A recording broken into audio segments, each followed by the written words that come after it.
Charles and Naomi were the couple everyone envied. They met in college, two bright-eyed dreamers who seemed destined for a storybook romance. Charles was a budding architect, his mind filled with grand designs and structures.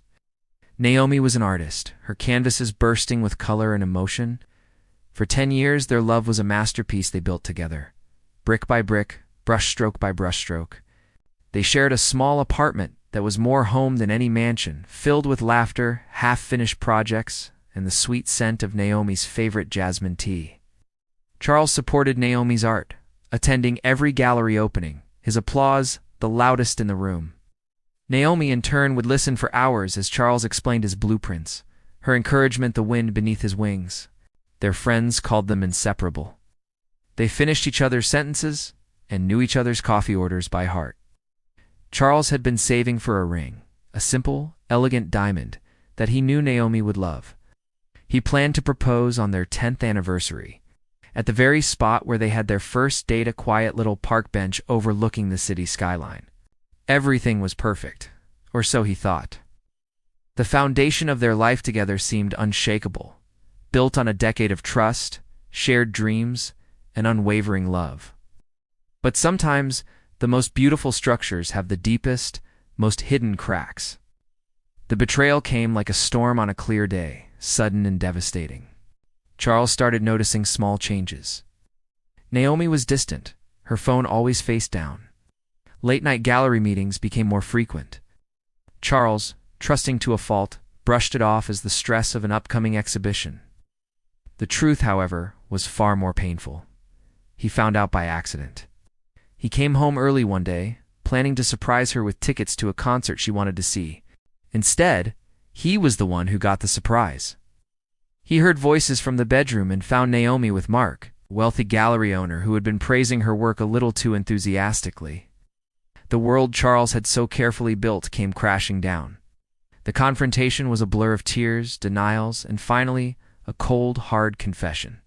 Naomi admitted she'd been seeing Mark for months. She said she felt stifled, that Charles's dreams weren't big enough for her anymore. Mark could offer her the world, a world of fame and fortune that Charles, with his steady architect's salary, couldn't compete with.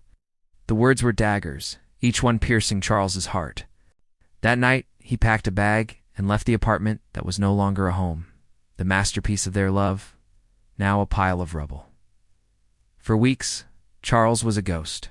He barely ate, slept even less, and his work suffered. The pain of Naomi's betrayal was a constant, suffocating weight.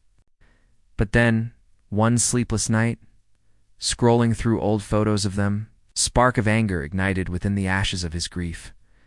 It wasn't just anger. It was a cold, clear resolve. She thought his dreams were too small. He would show her. Right. He would show everyone. The love was gone, replaced by a burning desire for a different kind of success, the kind she couldn't touch. Charles threw himself into his work with a ferocity he'd never known. He channeled all his pain, all his heartbreak, into his designs. His blueprints became bolder, more innovative. He stayed late every night, fueled by coffee and a desire to prove her wrong. He entered a prestigious international architectural competition, one he had always dreamed of, but never had the confidence to pursue. His design was a skyscraper, a breathtaking structure that seemed to defy gravity, a testament to resilience and ambition. It was everything he had ever wanted to build, but now it had a new purpose. It was his revenge. Months passed. The competition results were announced at a grand gala. Charles stood nervously in the crowd, his heart pounding. Then his name was called. He had won. The applause was deafening, but all he could see was a flash of cameras and a sea of stunned faces. In the front row, standing next to Mark, was Naomi. Her face was a mask of disbelief and perhaps a hint of regret. As Charles accepted the award, he spoke not of his design's technical aspects, but of the inspiration behind it. He spoke of building something new and strong from the ruins of something broken, of reaching for the sky when you feel like you've hit rock bottom. He never mentioned her name, but everyone in that room, especially Naomi, knew who his words were for. His success was the ultimate comeback. He didn't need to scream or shout. His triumph was his statement.